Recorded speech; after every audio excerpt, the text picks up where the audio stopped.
c'est-à-dire d'aller dans ces dialogues de paix avec la volonté d'arracher des concessions pour ralentir notamment la mise en œuvre de conquêtes sociales au Venezuela. Et ça, c'est un piège qui pourrait, dans l'esprit de la droite, vise aussi à diminuer le soutien populaire dont peut bénéficier aujourd'hui le gouvernement au Venezuela.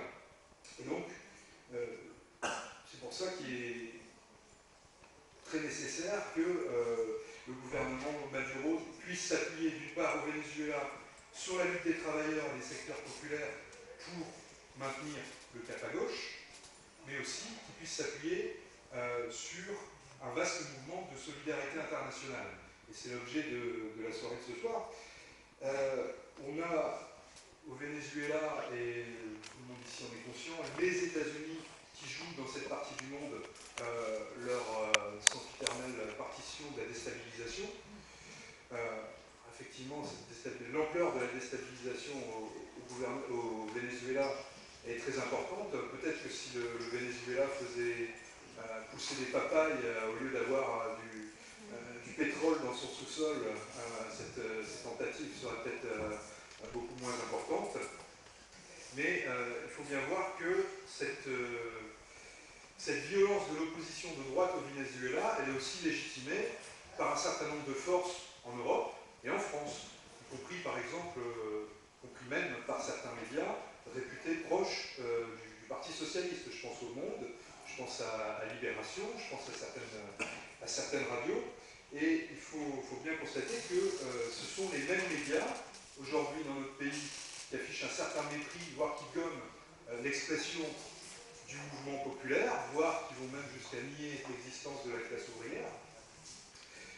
Mais, même s'ils sont méprisants, ils savent aussi se montrer très virulents. On le voit ces derniers jours, quand le mouvement populaire montre un peu ses muscles. Et c'est ce qu'on est en train de voir ces derniers jours avec le mouvement de grève des cheminots. Et donc, il faut bien voir, effectivement, ça a été dit, que cette droite au niveau international, elle sait très bien se liguer pour défendre ses intérêts de classe et qu'elle a une même expression en Amérique du Sud, jusque dans notre pays. D'où l'importance, effectivement, que le Venezuela puisse tisser un certain nombre de soutiens, comme il est en train de le faire dans le cadre des alliances économiques qui nous, dans le cadre de l'ALBA, avec Cuba, avec la Bolivie, l'Équateur, le Nicaragua, un certain nombre de pays. Mais d'où aussi l'importance qu'on puisse l'aider à développer un certain nombre d'appuis internationaux et donc nous poser la question aujourd'hui de savoir si notre solidarité est à la hauteur de ce que rencontrent nos camarades du Venezuela. Alors pour finir, je finirai juste par une citation que j'avais lue en marge d'un congrès de soutien au Venezuela, où on demandait aux représentants de la République bolivarienne de quelle façon on pouvait aider le Venezuela, et où il y avait cette très belle réponse de dire que c'était d'abord en créant en France des conditions pour voir se développer des processus similaires à ceux qu'on voit aujourd'hui se développer au Venezuela.